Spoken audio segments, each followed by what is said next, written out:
अखिल भारतीय ग्राहक पंचायत द्वारा एक प्रेस कॉन्फ्रेंस का आयोजन किया गया, जिसमें अधिकतम खुदरा मूल्य यानी MRP के नाम पर हो रहे उपभोक्ता शोषण पर गंभीर चिंता जताई गई। संगठन ने मुख्य रूप से ये समस्या उठाई कि कंपनियां खुद ही MRP मनमाने ढंग से तय कर रही हैं और उसमें वास्तविक लागत से कई गुना मुनाफा जोड़ रही हैं।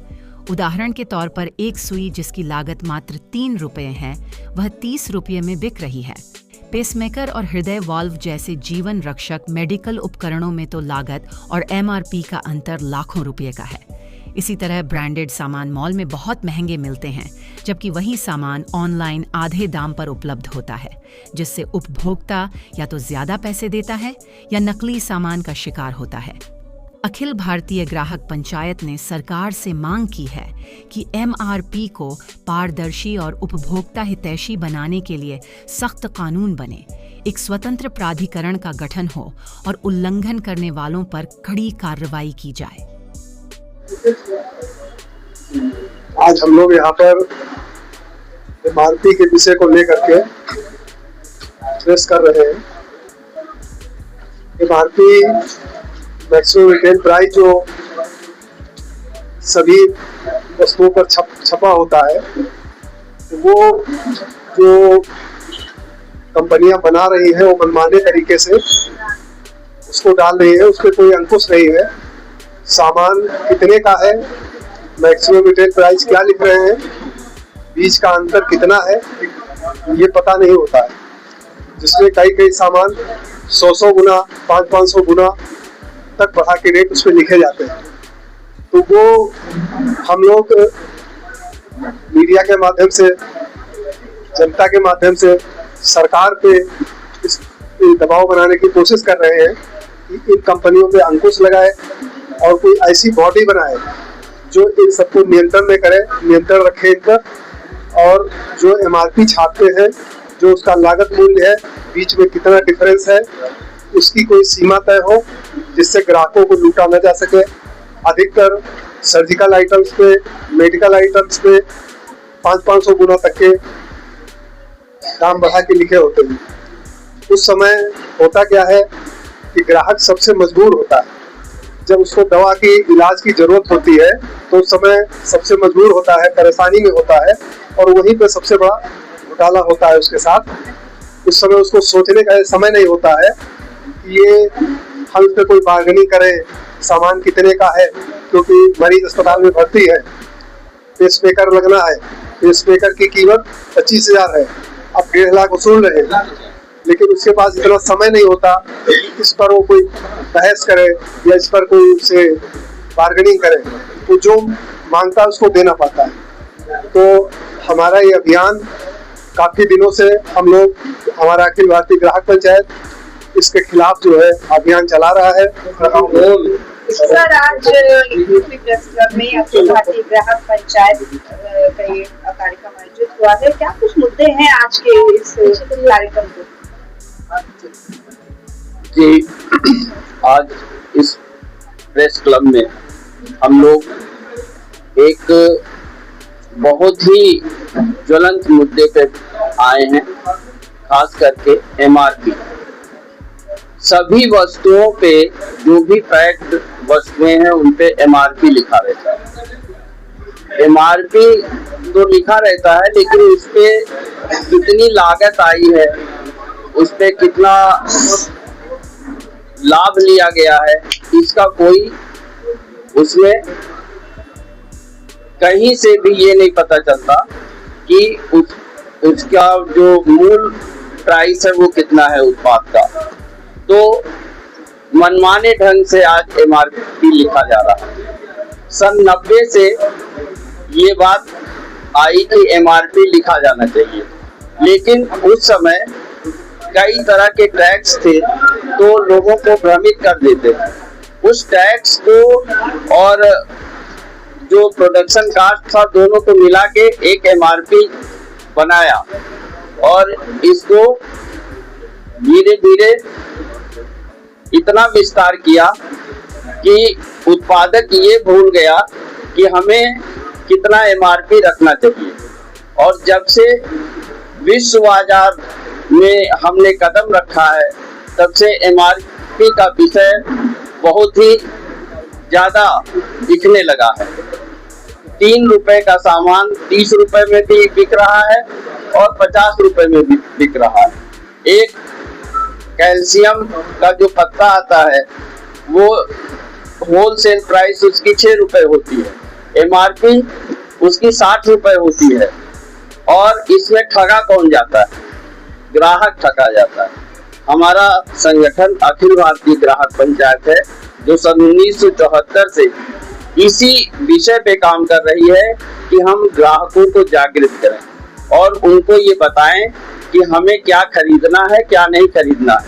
आज हम इतना लुभावने विज्ञापनों में फंस गए हैं कि हम MRP पे तो ध्यान ही नहीं दे रहे हैं। केवल हम ये ध्यान दे रहे हैं कि ये वस्तु इसके बदले हमें और कितना डिस्काउंट मिल रहा है, कितना ज्यादा मिल रहा है। आजकल देखते होंगे कि एक पैकेट जो 100 ग्राम का होता है उस पे लिखा रहता है 40 ग्राम फ्री, मतलब वो 140 ग्राम का है। हम प्राइस पे जाते ही नहीं, वो 40 ग्राम हमें दिखाई पड़ता है।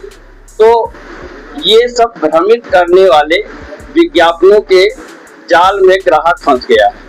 और आज जो ये समस्या आई है, जिसके लिए हम बहुत दिन से काम कर रहे हैं, लेकिन आज व्यापारी जो उत्पादक है वो छटपटाने लगा है।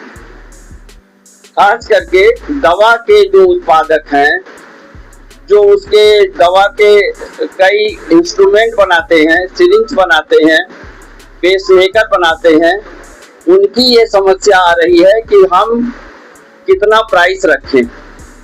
वो अपने पूरे उत्पादन में जो खर्च लगता है, जो उनको प्रॉफिट लेना है, उसके बाद जो वो मूल्य रखना चाहते हैं, उस मूल्य को डॉक्टर्स, नर्सिंग होम वाले और कई तरह के जो साथ में जुड़े हुए लोग हैं, वो कहते नहीं ये इतना नहीं, इसका मूल्य ये रखिए। तो उन्होंने अभी टेलीग्राफ को एक इंटरव्यू दिया और कहा है कि उत्पादों का मूल्य निर्धारित किया जाना चाहिए। जो उत्पादक है आज उसकी बेचैनी हो रही है। क्यों? क्योंकि वो देख रहा है कि ग्राहक पूरी तरह से ठगा जा रहा है। सर जैसे कि बहुत से मॉल वगैरह में जैसे एक होता है 99 लिखा रहता है, 199 रहता है। लोग समझते 1 रुपया कुछ नहीं, लेकिन प्रॉफिट किसको हो रहा है, तो इसका क्या आप निकालेंगे सर? ये सब ग्राहक को यहाँ भी ठगा जा रहा है। वो उत्पाद जैसे हम आपसे कहते हैं कि ये अरे वो दिखाई पड़ रहा है, दूरी है 3 किलोमीटर, हम बता रहे नहीं 2.5 किलोमीटर है। उसी तरह से व्यापारी भी ठग रहा है आपको। 199 लेके कोई वो आपसे एहसान आपके ऊपर नहीं कर रहा है।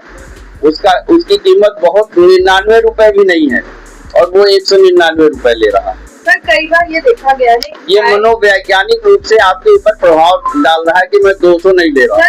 सर किसी भी खाद्य पदार्थ पे एक्सपायरी डेट मेंशन होती है, लेकिन ज्यादातर हम लोग कभी देखते हैं कि एक्सपायरी डेट के नियर अबव या उससे बाद भी लोग उस पदार्थ को बेचते हैं और कोई मतलब कई बार कंप्लेंट करने पे भी उस पर इतनी कड़ी कार्रवाई नहीं करी जाती। तो उसको लेकर क्या कुछ कहना चाहिए? हम जब से हमारा संगठन बना है, तब से हम ये विशेष रूप से ग्राहकों को कहते हैं कि MRP पे ध्यान दें, मैन्युफैक्चरिंग डेट पे ध्यान दें। और अगर वो नहीं कर रहा तो उसके लिए ऐसा नहीं है, कानून है, लेकिन कानून लचर होने की वजह से आपको न्याय मिलने में देर लगता है। तो मैं स्पेशली मॉल्स का एक उसका सेक्शन का मेंशन करना चाहूंगी। उसमें जो नियर अबाउट हफ्ते या 10 दिन बाद जो चीज एक्सपायर होने वाली थी, उसका एक अलग सेगमेंट बना दिया जाता है बहुत ही कम कीमत में। तो ग्राहक को कम कीमत देख के चीज को ले लेता है और उस एक्सपायरी डेट को मेंशन नहीं करता, जिसकी वजह से बाद में काफी दिक्कतों का सामना करता है। तो मॉल्स के ऊपर भी इस तरीके की पाबंदियां होनी चाहिए। बिल्कुल, इस पे भी बहुत बड़ी एक समझ लीजिए साजिश चल रही है। हम मॉल में जाते हैं तो हम ये सोचते हैं कि डिस्काउंट का माल मिलेगा। खास करके ड्राई फ्रूट्स में आप देखेंगे कि ड्राई फ्रूट्स में सबसे ज्यादा ये चलन हो गया है कि जो एक्सपायरी डेट के ड्राई फ्रूट्स है उसमें एक पर एक आपको फ्री दे रहा है। क्योंकि 8 दिन बाद वो बेकार हो जाएगा, लेकिन आपके घर आने के बाद वो आपके खाने में बेकार हो जाता है। तो इसका ध्यान कौन रखेगा? इसके लिए हमें ही जागरूक रहना पड़ेगा कि इस तरह की चीजों की खरीद न करें। जैसे वजन घटोती करते जा रही है, अपनी पैकिंग में 100 ग्राम की बोलते 75 ग्राम करती है, उसको क्या कहना चाहिए? प्लेट वही है, सारी चीजें वही है, वजन घटा दिया उन्होंने। ये जो है ग्राहक को ठगने का एक बहुत बड़ा षड्यंत्र है। ग्राहक जब जाता है तो वो सोचता है कि दूध का पैकेट 35 रुपए का है, या ये उत्पाद आधा किलो हमें ये जो पैकेट है ये 35 रुपए का मिल रहा है। अब वो 35 रुपए पे ध्यान दे रहा है, जो उसका वेट है वो उसके लिए नगा नहीं हो रहा है।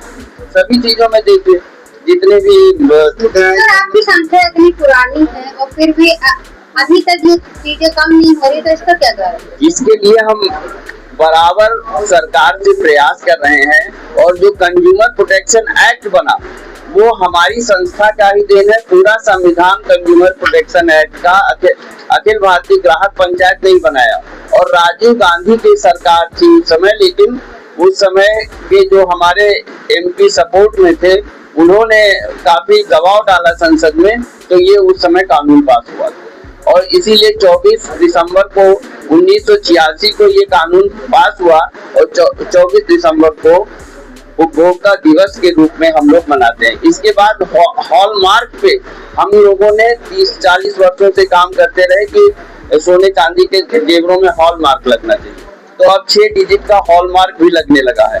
तो इस काम को हम लोग कर तो रहे हैं सरकार से बराबर, लेकिन जनता के बीच उतना जागरण नहीं हो पा रहा है जितना चाहिए, और इस जागरण के काम में हम लगे हुए हैं, लेकिन लुभावने विज्ञापनों की वजह से हम जैसे सभी लोग उसमें फंसते चले जा रहे हैं। तो इस चैनल देशबंधु न्यूज़ को बेल आइकन दबाकर सब्सक्राइब, लाइक और शेयर जरूर करें।